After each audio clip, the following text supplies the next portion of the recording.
Howdy pards, Mr. Holster here, back with another great gun, the Kel Tec PMR30.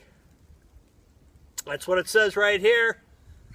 A 30-round magazine in this little 15-ounce gun. Lightweight, reminds me, well, you know, it doesn't even remind me of a toy. I was going to say a toy gun, but it doesn't, because when I grew up, back in the good old days, the guns were heavier. Matter of fact, I'm sure there was more metal in my Man from U.N.C.L.E. gun than there is in this gun. 15 ounces, unloaded, has some fantastic sights on the top, fiber optic rear orange sights, and fiber optic green sight on the front that just pick up the light and illuminate great. It's got a light 3-pound trigger pull. It's a single action with slide mounted 1911 style safety on the side. Fantastic little gun. Is it the most durable gun ever made? No, it's a Kel Tec. I don't think I need to explain that, but it is a fun gun and makes a great range gun. We'll talk about that a little later. Maybe when we get back to the shop. It's a little cold today. It's only 40 degrees here way up north near the Canadian border, so let's do a little shooting. And we'll talk about it and show it to you more when we get back to the shop. I'll just, got a mag here, we'll put it in. It has a European heel butt mag release down there, so that's a little different than most guns you're used to here in America. Let's load this up, do a little shooting, see how it works.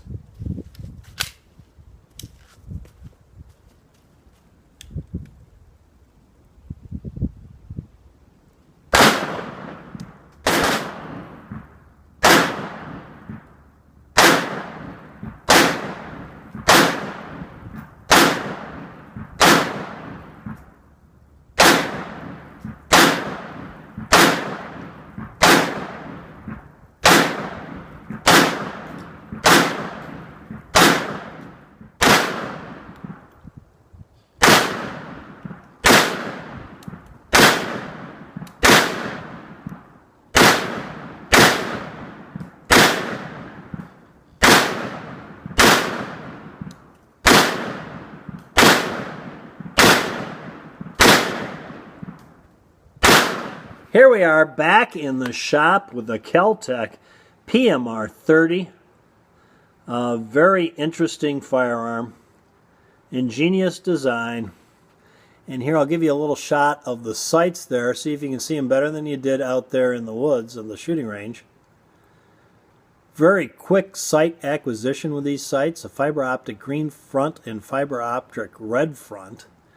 That being said, the downfall to them is the rear sight is set into this polymer slide and is not adjustable. The front sight is adjustable for windage, but you have no height adjustment on the rear for this gun whatsoever. That being said, this gun is incredibly accurate.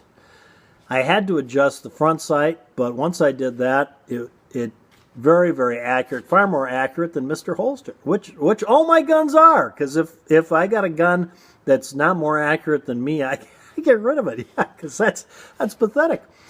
15-ounce gun, very lightweight, and I made that joke about it feeling like a toy gun, but yeah, my toy guns were from the early 60s, Man from U.N.C.L.E. guns, and they had more metal than this does.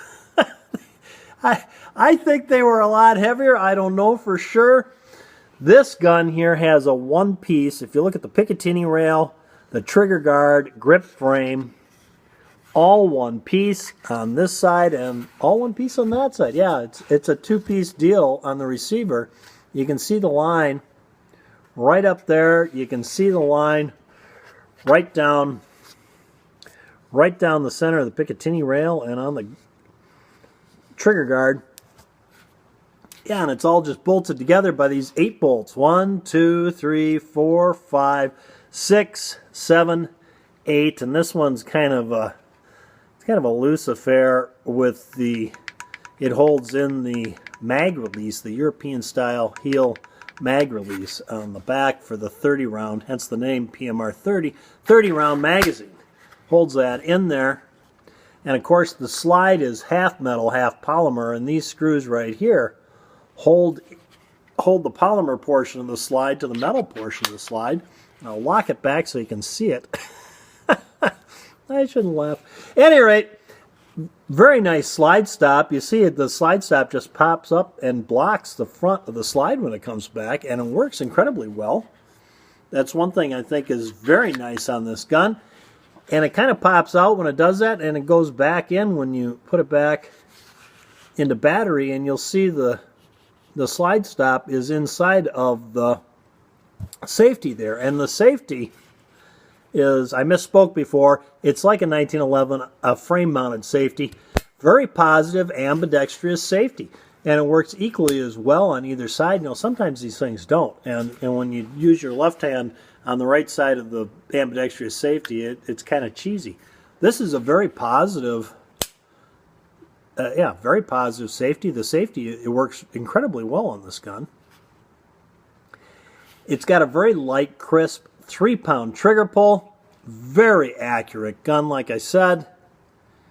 And all around, it's a remarkable piece of engineering and a fun little gun, a great range gun, and you could use it for varmint shooting, and but that is about it. I would not, because the materials and the design of the construction is so cheap.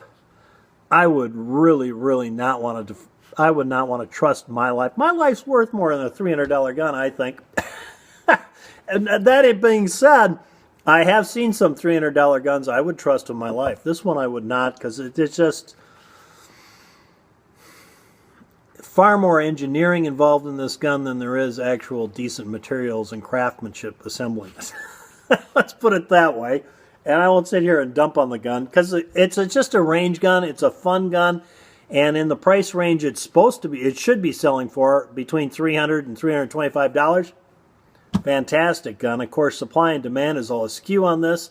I've actually seen these on Gunbroker go for almost $700. And no, that's sad, because you should get 2 of these for $700.